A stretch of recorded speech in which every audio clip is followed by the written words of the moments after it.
Hello and welcome to Thursday Night Live. I'm your host, Dr. Rita Louise, and thank you all for tuning into the show today.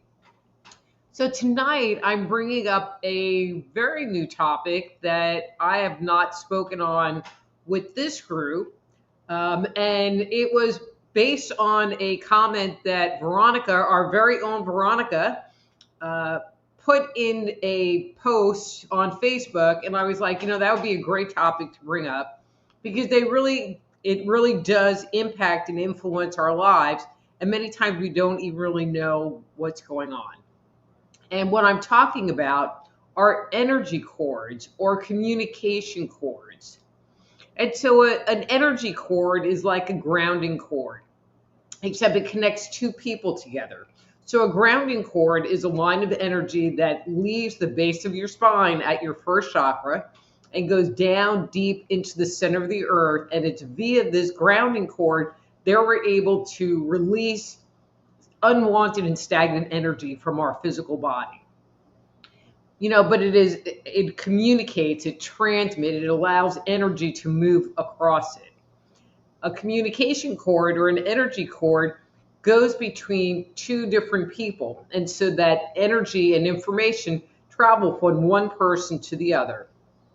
And I'm going to tell you, everybody has energy cords, some people more than others, but they happen, they form. The classic example of the function of an energy cord or a communication cord that they give is the line of communication that happens between a mother and an infant child. And so the baby is wet and they're in the middle of the night and they're kind of tossing and turning in bed. And for some unknown reason, the mother wakes up and goes and checks on the baby and finds out that they're wet. And so that is the classic example. And I have to tell you, I was like, okay, it really didn't mean much to me. But my first dog, her name was Kiko. She was another poodle. She was very political. I would have put her picture up, but I didn't get that far. But she was an older dog, and she was a special needs dog. She didn't see real good, and she was having a hard time holding it through the night. And so I started kenneling her at night. And what I found was, okay, I can be a very hard sleeper, and I can go to bed, at whatever time, fall asleep, and the next thing I know, it's morning. That was how I used to sleep. But for some reason, I would wake up in the middle of the night and she would be fussing in her kennel, and I would take her out so that she could go do her business. And I was like, wow, that's how those energy cords work. But we can have energy cords between friends. We can have energy cords between foes. The more intimate the relationship is, the more dynamics that happen between the individuals. You can have more cords, or the cords can get bigger so that more information can be transmitted one to the other. So one of my husbands, I have several stories using him as an example tonight. So one of my husbands, it was really interesting because I would be sitting there and it would be 2:00 in the afternoon, and I would think, we should barbecue tonight.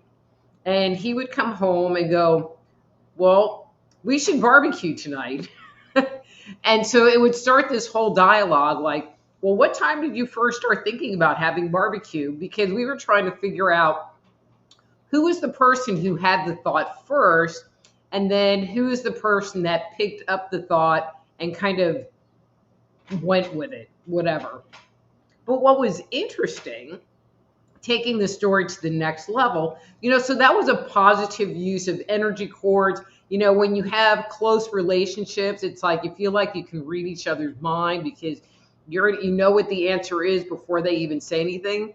But probably it's because of these energy cords.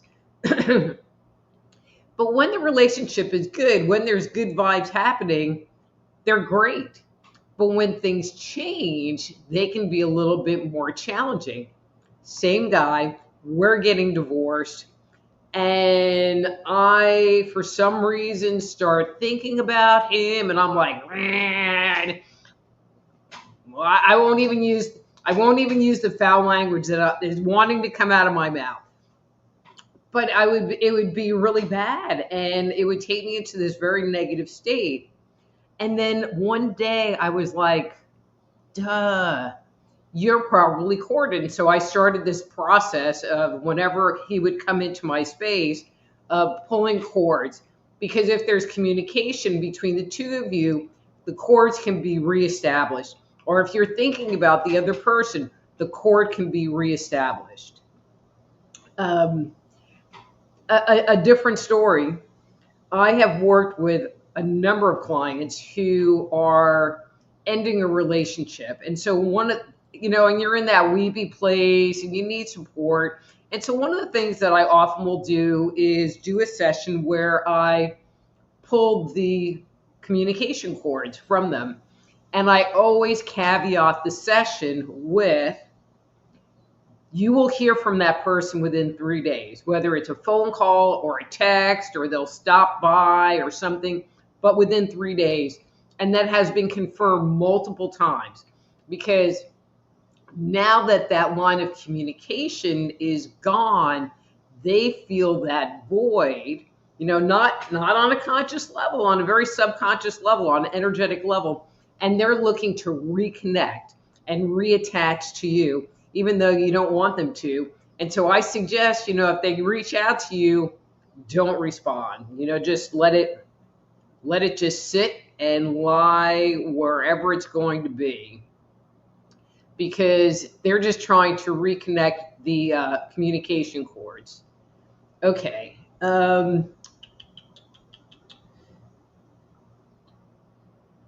Okay. All right. I already talked about that. But as I was saying, cords are not a conscious construction. People don't sit there and go, I'm sending an energy cord to you, and and I'm doing this. I mean, it is a very natural but unintentional act that happens between people. But what I have found is that when the dynamics between the two people become more challenging, that's a nice way to say it, more challenging, they can be a little bit manipulative, especially if you're the more sensitive person, because they can try to take over and overwhelm your space. Thus, my ex getting into my space and leaving me in a place of rumination and, having to be mindful of what was going on and pushing him back out. I had a client once who was in a relationship with this woman, and he wanted me to do some energy work, but he did not want me to remove the cords. This was interesting, that were going into his girlfriend. But I do what spirit wants me to do. And I just kept getting this very bad vibe from these cords that were going into his girlfriend, and they felt very controlling and manipulative. And my feeling was, if the cords are supposed to be there, if it's something that they want, then they can be recreated, because it's not, they just happen. And so I pulled the cords, and he got so pissed off at me that, he really didn't speak to me for a very long time. And I told him, I said, they were very controlling. They were very manipulative. I felt like he was using them to surveil her, which I thought was really kind of creepy. Um, and she didn't want them. So, oops.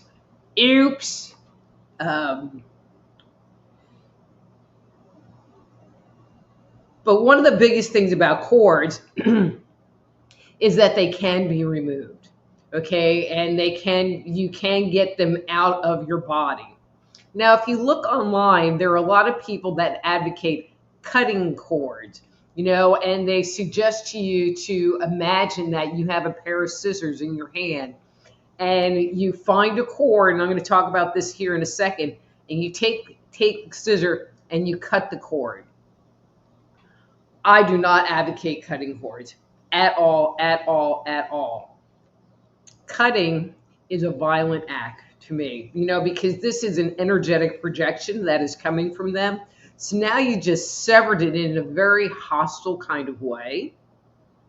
And cords that go into you have roots, so it's not that it just goes to the surface of your skin. I mean, they penetrate in. And I mean, sometimes people have cords that are big and long and giant size and anchored in with bolts. And I mean, I've seen all kinds of configurations. And so what I recommend is that people pull the cord, kind of like pulling a weed in your yard. You can chop the top of the plant off, but what's going to happen? It's going to grow back. So when you cut them, you leave a remnant of that other person in you. When you pull them, you are taking all of that out and hopefully throwing it into a garbage can over there, energetically speaking. So before I wrap this thing up, I just want to explain very quickly, and you all can try this while I'm talking about it, how to find and clear a cord. And so cords are kind of like string, and they can be very fine like yarn, but they can be bigger, this big, this big. And so what I would like to suggest is rub your hands together, and take your dominant hand and just kind of move it along your body. And look for an area where you maybe feel some sensation or some discomfort. Sometimes you can actually feel the cord, like you can feel this circular thing there. So like I'm feeling one right here, and I am just going to take it and wrap my hand around it and just pull it out.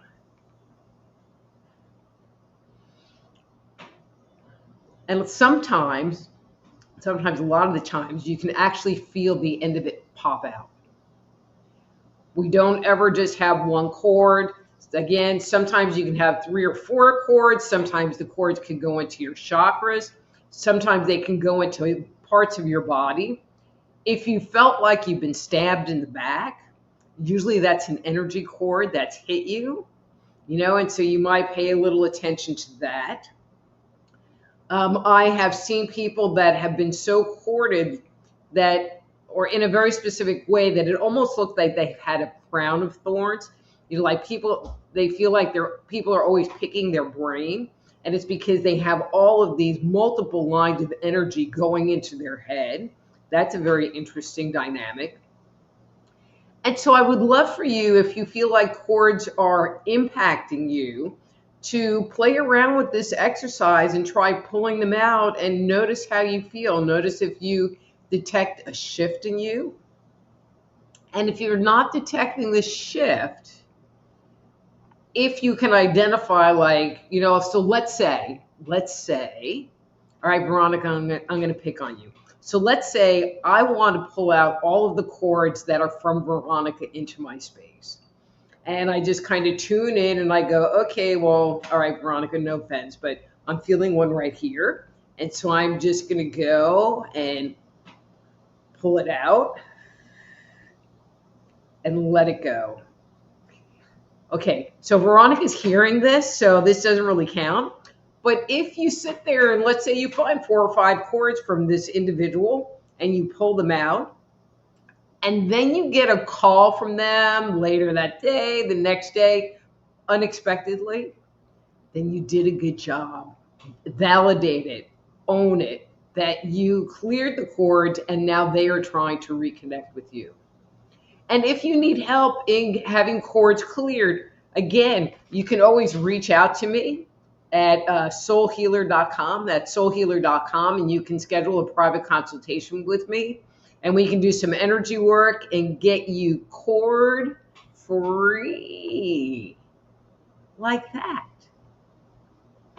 Okay. Um, Also, this show is brought to you by the Institute of Applied Energetics. That's appliedenergeticsinstitute.com.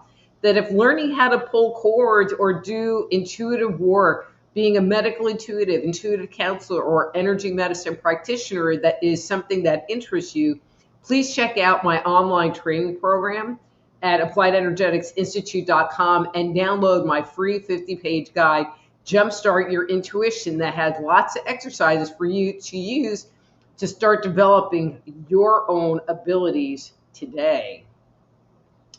And for anybody that is watching this show in a rerun form and you would like to join the group and get a free on-air psychic reading, the best way to do that is to go to my YouTube channel. That's Just Energy Radio on YouTube. 3 words, Just Energy Radio on YouTube. Click on the live link at 7 p.m. Central every Thursday evening and join the fun.